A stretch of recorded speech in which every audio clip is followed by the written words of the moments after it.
باپ اور بیٹے اور روح القدس کے نام میں آمین۔ خدا نے کہا اور ایسا ہی ہوا۔ ہمارے لیے آج کی تلاوت تکوین کی کتاب، اس کا پہلا باب اور اس کی پہلی آیت سے لے کر 19ویں آیت تک۔ ابتدا میں خدا نے آسمان اور زمین کو خلق کیا، اور زمین ویران اور سنسان تھی، اور گہراؤں کے اوپر اندھیرا تھا، اور روح خدا پانیوں پر جنبش کرتی تھی۔ اور خدا نے کہا کہ روشنی ہو، اور روشنی ہوئی۔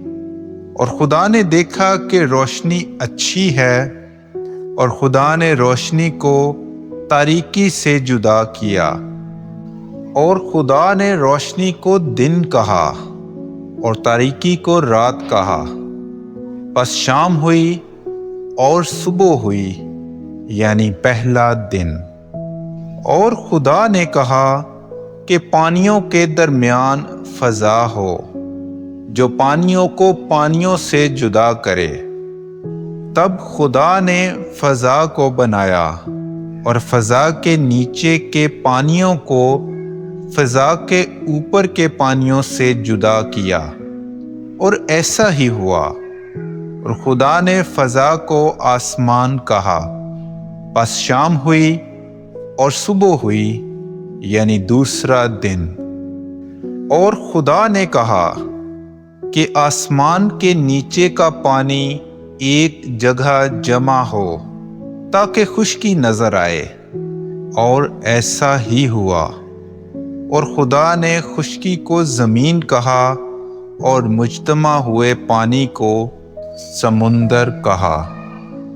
اور خدا نے دیکھا کہ اچھا ہے۔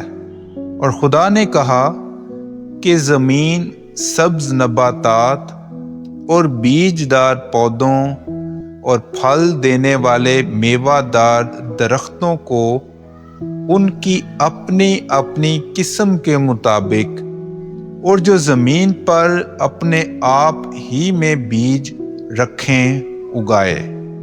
اور ایسا ہی ہوا۔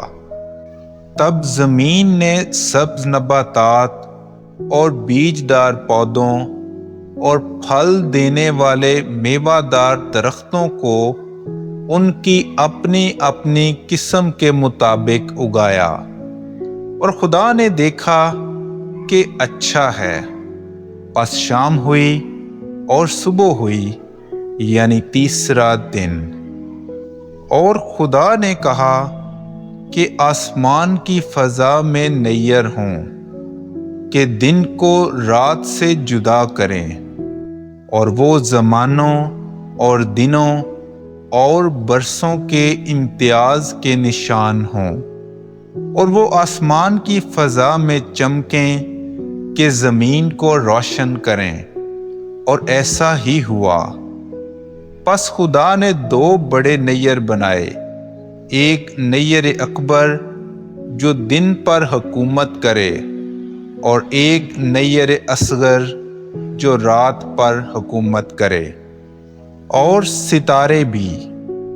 اور خدا نے انہیں آسمان کی فضا میں رکھا کہ زمین کو روشن کریں، اور دن پر اور رات پر حکومت کریں، اور روشنی کو تاریکی سے جدا کریں۔ اور خدا نے دیکھا کہ اچھا ہے۔ پس شام ہوئی اور صبح ہوئی، یعنی چوتھا دن۔ پاک کلام کے پڑھے اور سنے جانے پر خدا کی برکت ہو۔